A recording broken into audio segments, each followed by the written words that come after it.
হ্যাঁ, হ্যাঁ, জানি, জানি অনেক ল্যাদ খেয়েছি। তো কী করব বলো? ভিডিও করে রেখেছি তো পোস্ট করার জন্য। কিন্তু অনেকটা টানাপোড়েনের মধ্যে দিয়ে ভালো খারাপ সবটা মিলিয়ে যেহেতু যাচ্ছি, ওইজন্য আর ভিডিওগুলো পোস্ট করা হয়নি। কী হয়েছে না হয়েছে সেটা তো পরে বলবোই। তার আগে বলি, হ্যালো গাইস, কেমন আছো সবাই? আশা করছি ভালো আছো। আমি অনেক ভালো আছি। তো চলো আমার নতুন একটা মিনি ভ্লগে তোমাদের সবাইকে ওয়েলকাম জানাই। স্বপ্নজ লাইফস্টাইল পেজে তোমাদের সবাইকে ওয়েলকাম জানাই। এদিকে দেখতেই পাচ্ছ দুপুরবেলা ছিল আমাদের, এটা ছিল 31st ডের ভিডিও। দুপুরবেলা ছিল আমাদের একটা ঘরোয়া পিকনিক। আমি কিছুটা করে দেখাচ্ছি, পরে নেক্সট পার্ট আসবে। তো ঘরোয়া পিকনিক ছিল, সেখানে এরকম দেখো রান্নাবান্না হয়েছিল, আর দিশান একটু নাচ টাচও করে নিয়েছিল। আর দেন চলে আসলাম একদম ডাইরেক্ট রাত্রে। রাত্রে আমি হচ্ছে আমরা আমাদের গ্রুপের একটা পিকনিক করেছিলাম দুপুরবেলা বাড়িতে, আর রাত্রে এখানে। তো এখানে আমি রান্না করেছিলাম বিরিয়ানি।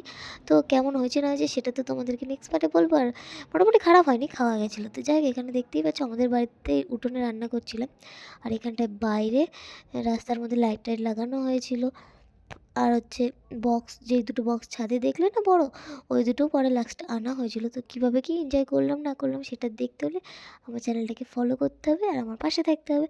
তো চলো, তোমরা কী কী করেছো 31 আমাকে কমেন্ট করে জানাতে ভুলো না। আর হ্যাপি নিউ ইয়ার।